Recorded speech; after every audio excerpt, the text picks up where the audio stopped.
नमस्कार, मैं हूं संजय शर्मा। आप देख रहे हैं 4 PM न्यूज़ नेटवर्क। मुझे आज का इंटरव्यू करने में बड़ा मज़ा आने वाला है। रोज़ अभय दुबे जी नोएडा में, दिल्ली में रहते थे और मैं लखनऊ में रहता था। लेकिन आज मैं अभय जी के बहुत सुंदर से घर में आया हूँ। एक बार फिर मुझे आपको याद होगा, मैंने इसी जगह बैठ के एक बार इंटरव्यू किया था और तब लोगों ने अभय जी से उस इंटरव्यू से ज़्यादा उनके सुंदर घर की तारीफ़ की थी। और घर वाक़ई में इतना सुंदर है अभय जी का, कभी मौका मिले आप लोगों को अभय जी की दोस्ती करिए, तो वो आपको अपना घर दिखाएँगे। पूरे घर के एक कोने में आत्मा बसती है ना, जैसे वैसा लाए हुए। तो मैं अभय जी के संग हूँ आज। आप जानते हैं सबसे बड़े फ़ैन हैं आप लोग अभय जी के। उनसे बातचीत शुरू करते हैं। बहुत-बहुत स्वागत है अभय जी आपका। और आज की शुरुआत करते हैं हम लोग कश्मीर से। कश्मीर में मैं रह के आया, जब तक मैं कश्मीर नहीं गया था, तब तक मुझे लग रहा था चुनाव आसान है, वहाँ पे आसान बन जाएगी। लेकिन वहाँ पे श्रीनगर में इंजीनियर रशीद के प्रति सिंपैथी बहुत दिखाई दी मुझे। और ये तो सही बात है, शायद नेशनल कॉन्फ्रेंस वहाँ पे एक बड़ी पार्टी बनेगी। लोग, जितने लोगों से बात की, सब अनुमान मान रहे हैं कि 30 के आसपास सीटें उसकी आ जानी चाहिए। लेकिन 4-5 सीटें कम रह जाएँगी, ऐसा लोग मान भी रहे हैं। क्या लग रहा है कि कश्मीर में क्या इतना आसान होगा सत्ता बना लेना? और दूसरी बात, श्रीनगर में अगर सत्ता का विरोध में नेशनल कॉन्फ्रेंस एक तरफ़ा लहर नहीं आ पा रही है, तो इसका क्या कारण है? देखिए, एक तो बड़ी उदारता से आप हर बार मेरे घर की सुंदरता की तारीफ़ हुँ, करते हैं, उसके लिए बहुत-बहुत शुक्रिया। हुँ, हाँ। जहाँ तक कश्मीर का सवाल है, मैं समझता हूँ कि कश्मीर का चुनाव बहुत ख़ास तरह का चुनाव है और वो हरियाणा में तो चुनाव बिल्कुल एक तरफ़ा हो गया है। हरियाणा हुँ, में तो लगता है कांग्रेस की लहर चल रही है और भारतीय जनता पार्टी के से लोग नाराज़ हैं। तो कुछ भी हो जाए, कोई दाँव मार ले, कोई भी संघ परिवार कोई भी जादू कर ले, कुछ हुँ, चलने वाला नहीं है। हुँ, वहाँ केवल बहस ये है कि कांग्रेस कितनी सीटें जीतेगी। हुँ, कांग्रेस 55 सीटें जीतेगी, 60 जीतेगी कि 65 जीतेगी, केवल बहस का सवाल ये है। लेकिन कश्मीर का चुनाव जटिल है। देखिए, कश्मीर को आप 3 हिस्सों में बाँट के देख सकते हैं इस वक़्त, जम्मू कश्मीर को। हुँ, एक तो घाटी, हुँ, दूसरा जम्मू, हुँ, हुँ? हुँ, और तीसरी वो आरक्षित सीटें जो पहले आरक्षित नहीं हुआ करती थी उस हुँ, तरीके से, हुँ, हैं? हुँ, वहाँ पर शायद 9 सीटें ऐसी हैं जो कि जनजातियों के लिए आरक्षित हैं, जो हुँ, गूजर, बकरवाल हैं, हुँ, उनके लिए आरक्षित हैं। हुँ, उसके बाद में अनुसूचित जातियों के लिए यानी दलितों के लिए भी शायद 8 सीटें हैं। हुँ, तो इस तरह 17 सीटें ऐसी हैं जो आरक्षित सीटें हैं। सबसे बड़ा एक बहुत बड़ा सवाल ये है कि आरक्षित सीटों में कौन जीतेगा? हुँ, ये एक बहुत बड़ा सवाल है। हुँ, अगर जो बकरवाल गूजर हैं, जो मूलतः मुसलमान होते हैं, अगर वहाँ पर नेशनल कॉन्फ्रेंस अच्छा प्रदर्शन करती है, बकरवाल गूजरों की सीटों में जो है, हुँ, तो भारतीय जनता पार्टी के लिए कश्मीर में किसी भी किस्म की बड़ी राजनीतिक कामयाबी पाना बहुत मुश्किल हो जाएगा। हुँ, क्योंकि नेशनल कॉन्फ्रेंस पहले से ही, जैसा आपने ठीक ही कहा, कि घाटी के अंदर बहुत मजबूत हालत में बहुत है। बढ़िया, बहुत बढ़िया। बावजूद इसके कि इंजीनियर रशीद की पार्टी नेशनल कॉन्फ्रेंस का खेल थोड़ा-सा बिगाड़ रही है, हुँ, लेकिन वो 2 या 3 सीटों पे ही ज़्यादा हाँ, खेल बिगाड़ हाँ, पाएगी। हाँ, बाकी नेशनल कॉन्फ्रेंस ही होगी वहाँ हुँ, पे, हुँ, बड़ी-बड़ी पार्टी बनेगी और भाजपा ज़्यादा से ज़्यादा अगर कुछ कर पाएगी घाटी में, तो 1 सीट पे कर पाएगी, जो हुँ, हब्बा कदल की सीट है। खबर वहाँ पे बहुत जो मतदान प्रतिशत बहुत नीचे गिर गया है, केवल 15% के आसपास मतदान हुआ है हुँ, और वहाँ पे माना जाता है कि जो वहाँ पंडित रहते हैं, पंडितों ने वोट ज़रूर किया है वहाँ पे, भले ही जो मुसलमान मतदाताओं ने वोट किया हो, ना किया हो। तो हब्बा कदल एक ऐसी सीट है, जहाँ पे भाजपा जीत सकती है। ब इसके अलावा कुछ ऐसा कोई भाजपा का खेल वहाँ पर घाटी में नहीं दिखाई पड़ता। हुँ, कांग्रेस का भी कोई विशेष सुपरिभाषित प्रभाव क्षेत्र नहीं है घाटी के घाटी अंदर। में नहीं है। तो पीडीपी दक्षिण कश्मीर में कुछ करेगी। दक्षिण कश्मीर उसका पुराना अड्डा रहा है। हालाँकि 2019 के चुनाव में भी महबूबा मुफ्ती भी अपना चुनाव हार गई थीं और लोग भी हार गए थे। तो ये स्थिति है वहाँ पर। वहाँ पीडीपी जीतेगी। अगर पीडीपी भी जीतती है, तो वो भी अंततः नेशनल कॉन्फ्रेंस और कांग्रेस के साथ ही आएगी। पीडीपी और नेशनल कॉन्फ्रेंस दोनों इंडिया गठबंधन की अभी तक सदस्य हैं और स्थापित सदस्य हैं और साफ तौर पे कहते हैं कि हाँ, भले ही अलग-अलग चुनाव लड़ रहे हैं, लेकिन हम इंडिया गठबंधन में हैं। पीडीएफ जो सीटें जीतेगी, आप मान लीजिए कश्मीर में जो गैर भाजपा शक्तियों की सरकार, गठजोड़ सरकार बनेगी, फिर पीडीपी उसके अंदर रहेगी। तो उसको तो मैं मानता नहीं हूँ कि वो भाजपा के लिए किसी किस्म की अच्छी खबर है पीडीपी का चुनाव जीतना। पीडीपी ने भाजपा के साथ मिलकर सरकार चलाई। हाँ, इसका उन्हें बहुत नुकसान हुआ।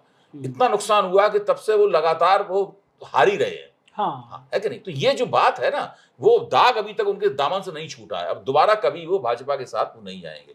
मैं तो यहाँ तक मानता हूँ कि इंजीनियर रशीद, जो एक ज़माने में नरेंद्र मोदी की तारीफ़ में लेख लिखा करते थे अखबारों में अच्छा, ये बात और मुझे याद अरे नहीं है। बिल्कुल, हाँ, मैं अच्छा, बता रहा हूँ। नरेंद्र मोदी की तारीफ़ में लेख लिखा करते थे अखबारों में और उससे अपील किया करते थे कि आप ये कोई बहुत बड़ा कदम उठाइए, कश्मीर की समस्या को हल करने के लिए। अच्छा। अमित शाह ने बहुत बड़ा कदम उठाया 370 सितंबर में। लिया है। हाँ, तो उनको नजीर रशीद को माना ही जाता था कि वो भारत की जासूसी संस्थाएं जो है ना, उनकी पैदाइश हैं। वो ही नहीं, जो एक आईएएस अफसर हुए थे, उनका नाम मैं अभी भूल रहा हूँ, फैसल करके आईएएस अफसर हुए थे, हैं, उनकी भी पार्टी बनवाई गई थी। नजीर रशीद की भी पार्टी बनवाई गई थी। इन दोनों पार्टियों के बीच में गठजोड़ करवा दिया गया था। ये 35 से हटने के पहले की पॉलिटिक्स बता रहा हूँ। तब भाजपा का दावा ये था कि उसने कश्मीर घाटी में 85,000 सदस्यों को जो है ना, वो भर्ती कर लिया है। कश्मीर घाटी का एक ऐसा इलाका है जहाँ शिया मुसलमान बहुत रहते हैं। भाजपा का ख्याल था कि इस इलाके के अंदर हम अपनी पकड़ बहुत अच्छी बना लेंगे। लेकिन वो 35 से हटने के बाद सारा सीन बदल गया और भाजपा ने जो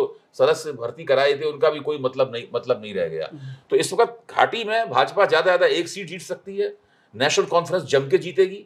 इंजीनियर रशीद अगर 2 या 3 सीटें जीतते हैं तो उनके सामने चुनौती होगी ये दिखाने की कि वो भाजपा के प्रॉक्सी नहीं है। ठीक बात है। हाँ, इसलिए उन्हें भी इसी सरकार में आना पड़ेगा, गैर भाजपा, वरना उनकी राजनीति पूरी तरीके से दागदार हो जाएगी। दागदार हो जाएगी। उनको यही माना जाएगा कि केंद्र सरकार का एजेंट है ये। और जो बारामूला में उन्होंने एक अद्भुत जीत हासिल की उमर अब्दुल्ला के ऊपर, वैसी जीतें फिर उन्हें जिंदगी में कभी भी नसीब नहीं होंगी। तो ये इसलिए मैं कह रहा हूं कि घाटी में जो कुछ भी हो रहा है उससे भाजपा को एक हब्बा गदल की सीट को छोड़कर कहीं कोई लाभ मिलने वाला नहीं है। अब सवाल यही उठता है कि जम्मू का चुनाव कैसा होगा। जम्मू में क्या नेशनल कॉन्फ्रेंस जनजातीय इलाकों में अच्छा प्रदर्शन करेगी, या कांग्रेस का जो जम्मू में पारंपरिक आधार है उसमें वो कुछ थोड़ा अच्छा प्रदर्शन कर पाएंगे, या भाजपा को बड़ी तमाम सीटों को जीत लेने देंगे। तो ऐसा माना जाता है कि भाजपा जम्मू में 25 सीटें तक जीत सकती है। अगर और बाकी जो बची हुई सीटें हैं, जम्मू में 43 सीटें हैं, 43 सीटें हैं, 47 सीटें यहाँ पे हैं, और 5 सीटें ऐसी हैं जिनको एलजी नामजद करता है, लेकिन वो ये 90 के दायरे से बाहर हैं। वो मेजोरिटी बहुमत बनाने में उनकी कोई भूमिका नहीं है। वो सरकार बन जाने के बाद उनके नॉमिनेशन होंगे। ये बहुत गलत फहमी है लोगों को। बहुत से लोग कह रहे हैं कि 85 सीटों पर चुनाव हो रहा है, 5 सीटों पर नामजदगी होगी। नहीं, मैंने बाकायदा चेक किया है, ऐसी बात नहीं है। तो मेरा कहना यह है कि अगर जम्मू के अंदर नेशनल कॉन्फ्रेंस और कांग्रेस ने भारतीय जनता पार्टी को 20-25 सीटों पर रोक पाया तो बड़े आराम से गैर भाजपा सरकार वहां पर बनने वाली है, जिसका नेतृत्व नेशनल कॉन्फ्रेंस के हाथ में होगा। लेकिन अगर भाजपा ने जम्मू में बहुत जबरदस्त प्रदर्शन किया, वो 35 या उससे ऊपर चली गई, तब फिर कुछ नहीं कह सकते। फिर दोनों सिरों पे पूरी बाजी खुल जाएगी। हाँ, लोगों का यह भी मानना है कि जम्मू में एक नाराजगी ये भी है कि अब तक आतंकवाद घाटी में था। पहली बार ऐसा हुआ कि आतंकवाद, और जो जिन हिस्सों में हुआ वो हिंदू बहुल इलाके हैं। तो लोग, जम्मू के लोग हैरान हैं कि अब तक तो मुस्लिमों पे आप आरोप लगा दिया करते थे, लेकिन आतंकवाद घाटी से जम्मू में आया, वो भी हिंदू बहुल इलाके में आया। तो इसके पीछे आपको क्या लगता है? देखिए, कश्मीर में भाजपा की राजनीति की विफलता की कोई सीमा नहीं है। आप विफलताएं गिनने बैठिए तो बहुत लंबी एक सूची आएगी। पंडितों के पुनर्वास की बात थी, क्या भाजपा पंडितों का पुनर्वास अंजाम दे पाई? क्या भाजपा जम्मू में, कश्मीर से जम्मू में आतंकवाद चला गया, उसकी रोकथाम करने में कामयाब हो पाई? नहीं कामयाब हो पाई। डींगे बहुत मारी गई, अपनी पीठ अपने ही हाथ से खुद ठोकी गई। क्या वास्तव में कश्मीर का कोई विकास हुआ है? क्या ऐसी बात हुई कश्मीर में कोई जिसे कहते हैं नहीं, समृद्धि की या खुशहाली की कोई ऐसी एक लहर चल पड़ी है? ऐसा सब नहीं हुआ। ये सारे जो वायदे किए गए थे, ये वायदे दरअसल पूरे नहीं हुए। खासतौर से ये 2 वायदे, एक तो आतंकवाद खत्म होना है, आतंकवाद खत्म नहीं हुआ, और दूसरा ये दूसरी बात जो मैंने आपको बताई, ये पंडितों के पुनर्वास वाली, ये भी नहीं हुई। तो ये बिल्कुल ऐसी, भाजपा अपने वायदों को पूरा करने के आधार पर नहीं जीत सकती। लेकिन हिंदू मुस्लिम जो ध्रुवीकरण की राजनीति है, जम्मू के लोगों को लगता है कि घाटी पे अगर मुसलमानों का कब्जा है तो जम्मू पे हमारा कब्जा है, तो इस तरीके से हो सकता। अब जैसे कि वैष्णो देवी की सीट है, क्या वैष्णो देवी की सीट भाजपा आसानी जीत जाएगी? आप कहीं भी उसका तबसरा देख लीजिए, भाजपा के लिए वैष्णो देवी की सीट जीतना काफी मुश्किल है। तो जम्मू में भाजपा अच्छी हालत में है, अच्छा प्रदर्शन करेगी, लेकिन उसका अच्छा प्रदर्शन किस सीमा तक जाएगा, इसके ऊपर एक सवालिया निशान है। मैं ये कह रहा हूं कि भाजपा को जम्मू में कांग्रेस और नेशनल कॉन्फ्रेंस कई सीटों पर टक्कर दे सकते हैं, लेकिन घाटी में भाजपा इन लोगों को कहीं टक्कर देने की स्थिति में नहीं है। ये दोनों में बुनियादी फर्क है। हाँ, बिल्कुल ठीक बात है। श्रीनगर में मुझसे एक सीनियर जर्नलिस्ट ने एक नया आंकड़ा समझाया। उन्होंने कहा कि श्रीनगर में, घाटी में आतंकवाद के समर्थन वाली बातें खत्म हो चुकी थी, लेकिन इंजीनियर रशीद आए, उन्होंने फिर उस यूथ को फिर से वो भड़काऊ नारे की बात, अपील की बात करी, अपनी तरफ आकर्षित करने की बात करी। और उनका कहना था कि जेल से अचानक छूट जाना उनका, वो इशारा कर रहा है कि कोई बहुत बड़ी कॉन्स्पिरेसी हुई है। उनके ऊपर यही आरोप है हाँ, कि यही। उनको बहुत चालाकी पूर्वक जेल से छोड़ा गया है ताकि वो वहां पर नेशनल कॉन्फ्रेंस का खेल बिगाड़ सकें और पूरा चुनाव का माहौल भी बिगाड़ सकें। तो ये चुनौती इंजीनियर रशीद की भी चुनौती है। हाँ, वरना देखिए, अगर इंजीनियर रशीद अंततः भाजपा के पिट्ठू साबित हुए हाँ, हैं, तो उनकी राजनीति फिर खत्म है। जो उन्होंने बारामूला में एक लहर तैयार कर दी थी उन्होंने, हाँ, बिल्कुल। जेल में रहते हुए हाँ, एक लहर बन गई थी। उमर अब्दुल्ला ऐसा आदमी हार गया। हाँ, हाँ, वो लहर फिर उन्हें दोबारा कभी नसीब नहीं होगी। उस लहर, अगर वो उस लहर को फायदा उठाना चाहते हैं तो उन्हें साबित करना होगा कि ये वो इंजीनियर रशीद नहीं है मोदी की तारीफ में लेख लिखा करते थे। हाँ। कश्मीर के लोगों ने कहा कि उस समय तो ये कह दिया गया था कि अगर तुमने नहीं जिताया तो उसको फांसी हो जाएगी। ये फांसी से बचने के लिए उसको जिता दो लहर थी। हाँ। ये बात आप तो ठीक कह रहे हैं, लेकिन लोगों का ये भी कहना है कि बीजेपी इंजीनियर रशीद या इस तरह के लोगों को जरिए जानबूझ के वो उग्रवाद वाली भावनाएं घाटी में उभारना चाहती ये है। तो देखिए बहुत पुराना हथकंडा है। ये सब ऐसा हथकंडा है जिसकी पोल बहुत पहले ही खिल चुकी है। पंजाब में आप जानबूझ के अमृतपाल जैसे लोगों को हवा देने वाली बात, भाई फिर बाद में उनको पकड़ भी लिया है। फिर आप देखिए अमृतपाल ने कैसे चुनाव लड़ा और किस तरह वो चुनाव लड़के जीत गया। इसमें बहुत तरह की बातें कहीं आ सकती हैं। उन बातों को कहने में मुझे आज संकोच है, मैं उन बातों को नहीं कहना चाहता। लेकिन कितनी तरह की, पंजाब जाइए, कितनी तरह की चर्चाएं हैं। वो जो तो ये इस प्रकार की जो बातें हैं, ये बातें बहुत महत्वपूर्ण है। एक, आप जब उग्रवाद को चालाकी से हवा देते हैं ताकि उसके खिलाफ प्रतिक्रिया हो, और प्रतिक्रिया स्वरूप आप चाहते हैं कि लोग हमारे पक्ष में आ जाएं। ये बहुत पुराना हथकंडा है, लेकिन ये बहुत ज्यादा चलेगा नहीं है हथकंडा ये। अच्छा, कश्मीर में मान लीजिए नेशनल कॉन्फ्रेंस की सरकार बन जाती है, पीडीपी कांग्रेस मिला के बन जाती है, तो वहाँ के गवर्नर आसानी से चुनाव सरकार चलने देंगे? दिल्ली ऐसा हाल तो नहीं होगा? नहीं, देखिए अभी तो जो स्थिति है उसमें तो दिल्ली सरकार या उससे भी बुरा हाल वहां पे होगा। ये तो एक प्रतीकात्मक जीत होगी। उसके बाद में इन लोगों को दबाव डालना पड़ेगा केंद्र सरकार पर, आंदोलन करना पड़ेगा, धरने देने पड़ेंगे, प्रतिवेदन देने पड़ेंगे, दिल्ली आना पड़ेगा बार बार, पूरे विपक्ष को संसद में ये मांग उठानी पड़ेगी कि आप वहां पर पूर्ण राज्य का दर्जा दीजिए। जब तक कहा भी है, ये उनका वायदा भी है। भाजपा को उम्मीद है ये कि भाजपा की वहां सरकार बने, फिर भाजपा पूर्ण राज्य का दर्जा दे। सवाल ये, उनकी ये उम्मीद पूरी होगी कि नहीं होगी? इसकी उम्मीद की पूरी होने की संभावना बहुत कम लगती है। बीजेपी का एक बहुत बड़ा धड़ा घाटी में ये प्रचारित करता हुआ नजर आया। मुझे बीजेपी के नेता मिले भी और उन्होंने मुझसे कहा क्या बात कर रहे हैं आप, देख रहे हैं कि नेशनल कॉन्फ्रेंस और हम मिलकर सरकार बनाएंगे। अब वहाँ पे ये बातें भी जो चुनाव से पहले उड़ाई गई कि उमर अब्दुल्ला और बीजेपी मिलकर सरकार बना सकती हैं। सारा हयात बहुत अच्छी प्रवक्ता है, मैंने उनसे सवाल किया तो उन्होंने मुझसे कहा कि किसी भी कीमत पर हम बीजेपी के साथ नहीं जा सकते। क्या संभावना बन सकती है? देखिए, इस वक्त तो घाटी की कोई भी ताकत, इसीलिए मैं कह रहा हूं इंजीनियर रशीद को भी भाजपा के पक्ष में जाने में 100 बार नहीं 1 लाख बार सोचना पड़ेगा। जो भी भारतीय जनता पार्टी के साथ जाएगा वो हमेशा हमेशा के लिए दागी हो जाएगा। उनके सामने सबसे बड़ा इसका प्रमाण है पीडीपी की क्या हालत हुई। पीडीपी दक्षिण कश्मीर के अंदर बहुत बड़ी ताकत थी, भूसा उड़ गया पीडीपी का 2019 में। उसके बाद से लगातार उनका भूसा ही उड़ रहा है। वो कुछ कर ही नहीं पा रहे हैं। मतलब अभी इस लोकसभा चुनाव में भी पीडीपी कुछ नहीं जीती। वहां पर वोट मिले लेकिन कभी भी सीटों में कन्वर्जन नहीं हुआ। आज तक महबूबा मुफ्ती के दामन पे दाग है और वो दाग को छुड़ा नहीं पाई है।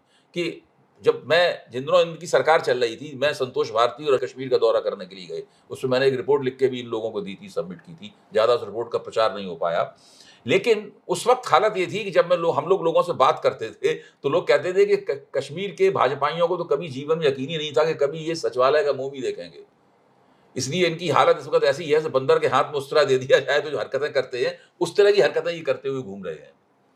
तो ये बहुत, मेरा मानना यह है कि धारा 35A हटाने से पहले केंद्र सरकार ने कश्मीर में राजनीति की एक शतरंज की बाजी बिछाई थी, जिसके अंदर शाह फैसल की पार्टी, इंजीनियर रशीद की पार्टी, इन दोनों के बीच का गठजोड़, अपने लिए शिया इलाकों में वो करना और जिसे कहते हैं परिसीमन के जरिए घाटी का प्रभाव कम करना, जम्मू का प्रभाव बढ़ाना, फिर आरक्षण के जरिए भाजपा ये सब मान के चल रही थी कि ये सब जो शतरंज वो बिछा रही है, भविष्य में जो चुनाव होंगे तो हमें उसका लाभ मिल जाएगा। तो भाजपा अभी भी उसी कोशिश में है, उम्मीद करती है कि जो उसने शतरंज की बाजी बिछाई थी वो उसके पक्ष में शह और मात हो। यानी उस वक्त तो हालत ये थी कि अमित शाह ही एकमात्र ऐसे खिलाड़ी थे जो कश्मीर में शह दे सकते थे और खुद ही मात दे सकते थे, बाकी कोई खिलाड़ी था ही नहीं। हाँ, अकेला ही हालत ये खिलाड़ी। थी कि महबूबा मुफ्ती की साख पूरी तरह गिर चुकी थी।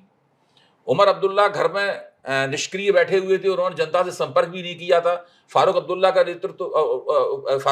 नेतृत्व भी ऊपर सवालिया निशान लग चुका था और सरकार अपनी तरफ से ये नई नई राजनीतिक शक्तियों को उभारने की कोशिश कर रही थी।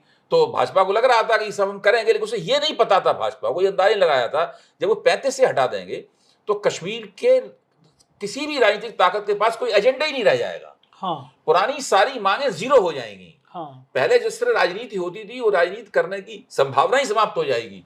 ये सोचने में बहुत समय लगा भाजपा समेत सभी दलों को कश्मीर में राजनीति करें कैसे, क्योंकि शुरू से जो राजनीति जिस तरह की जा रही थी वो सारा डिफरेंट हो गया, खत्म हो गया, मतलब जीरो हो गया। उस तरह राजनीति करना ही संभव हो गया। अब केवल दो ही मांगे हो सकती हैं, या तो एक मांग तो ये हो सकती है कि आप कहें कि भाई 35A को दोबारा बहाल किया जाए, एक तो ये मांग हो सकती है जो नेशनल कॉन्फ्रेंस कर रही है, पीडीपी कर रही है। दूसरी मांग ये हो सकती है कि भाई पूरे राज्य का दर्जा दिया जाए। अगर भाजपा ने उसको पूरे राज्य का दर्जा दे दिया तो ये मांग भी नहीं होती, हाँ, सही बात है, ये मांग भी खत्म हो जाती थी, एक ही मांग रह जाती वो। हाँ। ये तो भाजपा ने गलती की, मेरा मानना है कि पहले ही इसको पूर्ण राज्य का दर्जा दे देना और चाहिए तब था चुनाव कराना और चाहिए। तब चुनाव कराने चाहिए थे, तो भाजपा को ज्यादा लाभ होता उसके अंदर। सही ये भी बात गलती की इन्होंने। ये बिल्कुल ठीक। दूसरे विषय पे आते हैं, संघ में और बीजेपी में जो तकरार की खबरें आ रही हैं, संजय जोशी अध्यक्ष बने ना बने, लेकिन अखबारों में चलने लगा। जी टीवी पे एक दिन मैं देख रहा था, ब्रेकिंग खबर चल रही थी कि संजय जोशी अध्यक्ष बनाए जा सकते हैं। मोदी जी को कैसा लगता होगा कि उम्र के इस पड़ाव पर, जब राजनीति के अंतिम पड़ाव है, संजय जोशी जो सबसे बड़े दुश्मन थे उनके अध्यक्ष बनने की चर्चाएं चल रही हैं। चर्चा चलना ही उनको कितना आहत कर रहा होगा? देखो, क्यों? अंग्रेजी की एक कहावत है, throw the spanner in the work. अगर आप मशीन के अंदर एक रिंच फेंक दें चलती हुई मशीन के अंदर, तो मशीन तो खड़बड़ा के टूट जाएगी। एक ही रिंच पूरी मशीन को बर्बाद कर देगी। संजय जोशी का नाम वही स्पैनर की तरह है, मतलब हाँ। उसने पूरे भाजपा जिस तरीके से मतलब भाजपा के नहीं, मैं कहता हूँ मोदी और शाह का जो तंत्र है, भाजपा कहना गलत है, जो मोदी शाह का तंत्र है, उस तंत्र को पूरी तरीके से खड़बड़ा दिया। वो तंत्र गड़बड़ा गया है। संजय जोशी का नाम भी कभी आएगा, वो भी प्रासंगिक हो जाएंगे। देखिए, संजय जोशी को मैं जानता हूं व्यक्तिगत रूप से, मैंने एक कार्यक्रम में गाजियाबाद में उनके साथ मंच पर शिरकत भी की है। वो अच्छे वक्ता हैं और मैंने सुना है लोगों से कि वो उनकी याददाश्त बहुत तेज है। मैंने ये भी सुना है कि कार्यकर्ताओं के साथ उनका रब्त सब बहुत अच्छा है, कार्यकर्ताओं के बीच में वो काफी लोकप्रिय है। तो मुझे तो लगता ही है कि संजय जोशी अगर भाजपा के अध्यक्ष बन गए तो उससे बड़ी पराजय मोदी शाह के तंत्र की कोई हो नहीं सकती। बनने देंगे ये लोग तो, किसी कीमत नहीं। ये तो इस पर निर्भर करता है कि संघ क्या रवैया अख्तियार करता है। नाम तो कहने के नाम तो वसुंधरा राजे सिंधिया का भी चल रहा है, हाँ। नाम शिवराज सिंह चौहान का भी चल रहा है, सब तो दुश्मन है। हाँ, अच्छा, और ये कुछ में से कोई भी एक भी नाम ऐसा नहीं चल रहा है जिससे ये सहज हो सके। मुझे ऐसा लगता है कि जल्दी ही, कितनी देर लगेगी ये नहीं कह सकता, संघ जो है भाजपा का नेतृत्व हस्तगत करने वाला है। अब संजय जोशी के जरिए हस्तगत करेगा, वसुंधरा राजे सिंधिया की जगह हस्तगत करेगा, या वसुंधरा राजे सिंधिया का नाम तो मैं इसलिए उचित नहीं मानता कि वो संघ की भी कोई बहुत ज्यादा पसंद नहीं है। शिवराज सिंह चौहान संघ की पसंद हो सकती है। हाँ, वर्किंग उनकी ऐसी है कि संघ पसंद कर सकता है। वसुंधरा राजे को वो मेरे ख्याल से उन्हें जिस तरह का एक कर्मठ व्यक्ति चाहिए और कार्यकर्ताओं के साथ रब्त जब्त बना के चलने वाला, मुस्कुराने वाला, सबकी बात सुनने वाला, उस किस्म की शख्सियत उनकी नहीं है। तो वो शिवराज सिंह ज्यादा बेहतर नाम है। संजय जोशी तो निश्चित रूप से है ही बेहतर। अब देखिए क्या होता है कि ये एक लाख टके का सवाल है कि भाजपा का अगला अध्यक्ष कौन होगा और वो किसकी पसंद का होगा। सही बात है। कुछ खबरें ऐसी भी निकल के सामने आई कि संघ ने कहा कि प्रधानमंत्री या बीजेपी का अध्यक्ष, इसमें से एक व्यक्ति हमारा होगा। हाँ, अब तय कर लो कि प्रधानमंत्री हमारा होगा या। ये संघ ने इस मौके पे आके क्या जेपी नड्डा को सबक सिखाया है जो जेपी नड्डा ने चुनाव से पहले कहा था? जेपी नड्डा की तो कोई, मैं नहीं समझता उनकी इतनी हैसियत है कि वो अपने मन से वो वक्तव्य दे पाते। वो वक्तव्य तो उनसे दिलवाया गया था और संघ को बहुत बुरा लगा होगा, लेकिन संघ ये भी सोच रहा था कि कहीं ऐसा ना हो कि इनकी 300 से ज्यादा सीटें आ जाएं, इसलिए वो लोग चुपचाप बैठे रहे मौके के इंतजार में। जब उन्हें मौका मिला तो उसके बाद उस मौके का पूरा वो फायदा उठा रहे हैं। संघ ये मानता है कि यही मौका है जबकि भारतीय जनता पार्टी को नरेंद्र मोदी के हाथ से अंतिम रूप से छीना जा सकता है, और एक बार भाजपा अगर इनके हाथ से निकल गई तो आप समझ लीजिए कि इनकी प्राण शक्ति पूरी निकल जाएगी, तब ये एक खोखले किस्म के प्रधानमंत्री बन के रह जाएंगे।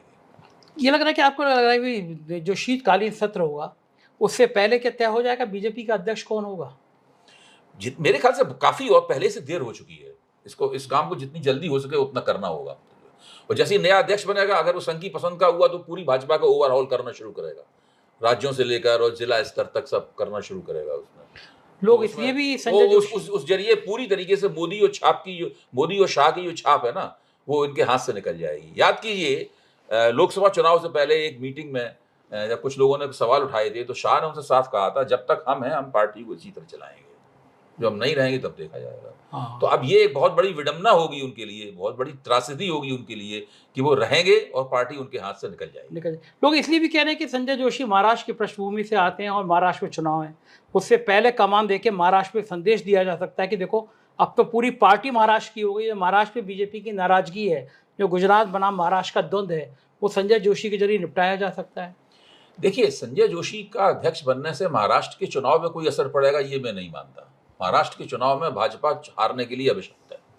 भाजपा ने महाराष्ट्र की राजनीति में जो पाप किए हैं, उन पापों का पहला दुष्परिणाम निकल चुका है, लोकसभा में हार, और दूसरा दुष्परिणाम निकलेगा विधानसभा में हार। तब कहीं जाके भाजपा रिकवरी मोड में आ पाएगी। वो तो काम होना ही होना है, संजय जोशी अध्यक्ष बने या ना बने। अच्छा, तो जी संजय जोशी अध्यक्ष बने, संगठन मंत्री बने, मोदी जी क्या उनके संग बैठ पाएंगे कभी? मोदी जी की तो आदत ही है कि जिसे चिढ़ गए उसकी तरफ देखते तक नहीं है वो। भाई, सबसे ज्यादा तो राहुल गांधी से चिढ़ते थे वो। हाँ हैं? हाँ, राहुल गांधी के साथ बैठे कि नहीं बैठे, हाँ, हाथ मिलाया कि नहीं मिलाया, मजबूरी हो गई है। मजबूरी है। सुषमा स्वराज से कितना चिढ़ते थे जब इनको प्रधानमंत्री पद का उम्मीदवार बनाया जा रहा था 2013 में, तो सुषमा स्वराज ने चिल्लाकर कहा था इन्हीं के सामने, बहुत बड़ी गलती हो रही है, लिखो मैं दस्तखत करूंगी, मेरी तरफ से विरोध है, लिखो। और कह के चीख चिल्ला के दस्तखत किए थे। ऐसी कहा था ना, हाँ, ऐसी कहा सबके सामने। और फिर वो विदेश मंत्री भी बनी, और हालांकि विदेश मंत्री के तौर पर उन्होंने हमेशा उनके पर काटे रखे, अपने साथ कहीं ले नहीं जाते थे। उनका काम उनका मोदी जी का अगवानी वगैरह करना और छोड़ने जाना था। तो वो तो अलग बात है, लेकिन ये तो करना ही पड़ता है, आप पसंद करें या ना पसंद करें, दूसरे की जो हैसियत होगी उसके हिसाब से चलना पड़ेगा। अच्छा, इस बार जब मोदी जी विदेश गए, विदेश आए, हमेशा एक लंबी लाइन लगी रहती थी उनको स्वागत करने वाले की बीजेपी नेताओं की, ऐसी वो तस्वीर इस बार दिखाई नहीं दे रही है। देखिए, हर चीज़ बहुत कम हो गई है, इसे रेट ऑफ डिमिनिशिंग रिटर्न कहते हैं ना, वही हो रहा है सब जगह। अब हरियाणा चुनाव में मोदी जी की भागीदारी देखिए, आज तक केवल 2 रैलियां की हैं। एक रैली की तो खबर भी आई थी, दूसरी रैली की तो खबर ही नहीं आई, मुझे तो बाद में पता चला ये रैली हो गई। इससे आप अंदाजा लगाइए अब चुनाव में कितने दिन रह गए हैं। 5 तारीख को वोट पड़ना है, कुल मिला के 6-7 दिन चुनाव में रह गए हैं। मोदी जी की हरियाणा चुनाव में क्या भागीदारी है? वहाँ कोई डबल इंजन की सरकार है बोलता है कोई? कोई नहीं बोलता वहाँ तो। कोई बोलता है डबल इंजन की सरकार? कहाँ गया डबल इंजन की सरकार का नारा? मुझे लगता है उत्तर प्रदेश सरकार विज्ञापन अखबारों में देती है तो डबल इंजन लिखा होता है उसके अंदर, बाकी डबल इंजन की सरकार का नारा भी धीरे धीरे हवा में तिरोहित होता जा रहा है। लोग कन्नी काट रहे हैं। तो सब चीजें बदल रही हैं पूरी तरह। मोदी जी कितनी भी जिद करें, ये चीजें नहीं बदली हैं, लेकिन चीजें बदल गई हैं। महाराष्ट्र में तो लोग कह रहे हैं कि अगर 10 सभाएं हो जाएं मोदी जी की, तो यहाँ पे कोई चुनाव महाविकास अघाड़ी को कोई जीतना तय हो जाएगा। लोग इतना नाराज है। लोग देखिए, ये धीरे धीरे करके सब निकल के आ रहा है कि ये इनका मैं अपनी गलती भी स्वीकार करता हूँ। मुझे अपनी गलती स्वीकार करने में बड़ा आनंद आता है, उससे मन हल्का हो जाता है। मैं अपनी गलती स्वीकार करता हूँ कि हम लोगों ने इनकी ताकत को बहुत बढ़ा चढ़ा के आंका था। वरना जिस नेता को 240 सीटें मिली 10 साल सरकार बनने के बाद में, वो इतना गमगीन, इतना उदास क्यों है? सही बात। वो इतना कुंठित क्यों है, बताइए। हाँ। है? इसका मतलब ये है कि कहीं ना कहीं बहुत ये लोग कमजोर हैं अंदर से। इनमें वो शक्ति नहीं है। हाँ, वो शक्ति नहीं है जो ऊपर से दिखाई पड़ती है। इनके तमाम प्रवक्ता रोज टीवी चैनलों पे झगड़े कर रहे हैं, उन चैनलों पे झगड़े कर रहे हैं जो चैनल उन्हीं के हैं। हाँ। आप प्रवक्ताओं को देखिए, रोज उनके झगड़े होते हैं, कहीं मारपीट होते होते बचती है, कहीं कुछ होते होते बचता है। जूता लात की नौबत चैनलों पे आ रही है। क्यों आ रही है? बौखलाए हुए हैं बुरी तरीके से। कुछ बड़े बड़े चैनलों के तो एंकरों के सुर बदलने लगे अभी से, वो सरकार के खिलाफ होने लगे। मेरा मानना है कि थोड़ा बहुत आलोचना के सुर सभी जगह से आ रहे हैं, लेकिन प्रवक्ताओं का जो आचरण है, इसका मनोविज्ञान पढ़ के देखिए, उनको समझ नहीं आ रहा क्यों इतना बौखला रहे हैं। बात में लगता है कि ये सब एंटी मोदी एंटी भाजपा हुए जा रहे हैं, जबकि है नहीं वो एंटी मोदी एंटी भाजपा। अगर वास्तव में जिस दिन देश के channel anti Modi anti Bhajpa हो जाएंगे, उन दिनों उनकी क्या हालत होगी आप सोचिए। हाँ, अभी तो कोई बोल नहीं रहा, अभी तो खुल के बोलता नहीं। तो आपको लग रहा है कि ये महाराष्ट्र हरियाणा के नतीजे, कश्मीर के नतीजे अगर खराब आए तो महाराष्ट्र का चुनाव बहुत बुरी तरह फंस जाएगा? महाराष्ट्र का चुनाव नहीं फंसेगा, कश्मीर का चुनाव थोड़ा फंसा हुआ है, हरियाणा का चुनाव नहीं फंसा हुआ है। महाराष्ट्र में भी हरियाणा के चुनाव जैसी स्थिति होगी, मैं आपको अभी से कह रहा हूँ। कोई उम्मीद नहीं है, मुझे नहीं लगता कोई उम्मीद है। बहुत बहुत शुक्रिया अभय जी, आपने समय बहुत दिया। बहुत बहुत धन्यवाद। तो ये थे अभय दुबे जी, और हम लोग देश की राजनीति का चित्रण कर रहे थे। मुझको यकीन है हर बार की तरह अभय जी की बातें आपको बहुत पसंद आई होंगी। अपनी राय से अवगत कराइएगा। चैनल को ज्वाइन करना और सब्सक्राइब करना ना भूलें। शुक्रिया, थैंक यू।